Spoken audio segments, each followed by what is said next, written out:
bantu rero bafashwe itariki 2 z'ukumunani mu 2015 bashika ndwi n'ubu bagipfunzwe ariko urubanza rwabo rutarahera kandi rukaba rwagumye rusiba kuburanishwa bikavamwo nuko ruteba gose kubera ko umushikirizamanza ariwe yategerezwa gukora ibyo ashoboye byose kugira ngo ukuri kumenyekane, akaba ariwe yaguma adindiza urubanza mu kuvuga yuko abaza kwagiriza ibyaha abo bantu atabafise atavyemeza, avuga ko abarindiriye ivyo akabigira kenshi. Urubanza ruradindira rukaba rugeze muri imyaka ndwi rutarahera abo bantu bagipfunzwe vy'agateganyo. Ni aho rero twebwe tuvuga yuko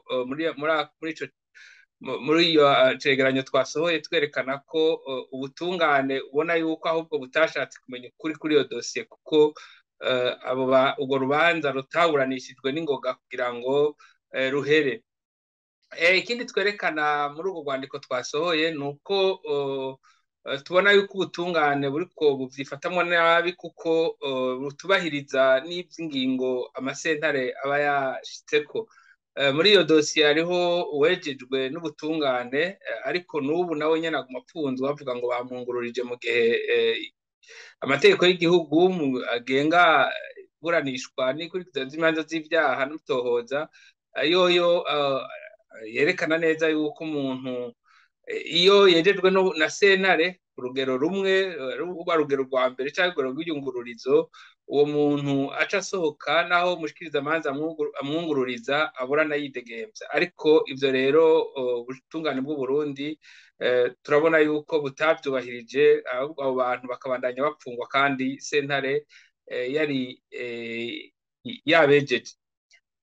Naho twariko turerekana ko iyo dosiye rero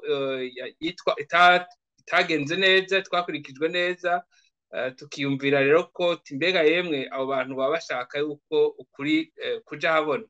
Nico kibazo twituye kugira ngo ababishinzwe bikubita agashi bashobore guheraheza iyo dosiye. Abejejwe n'ubutungane nabo babareke bidegemvye.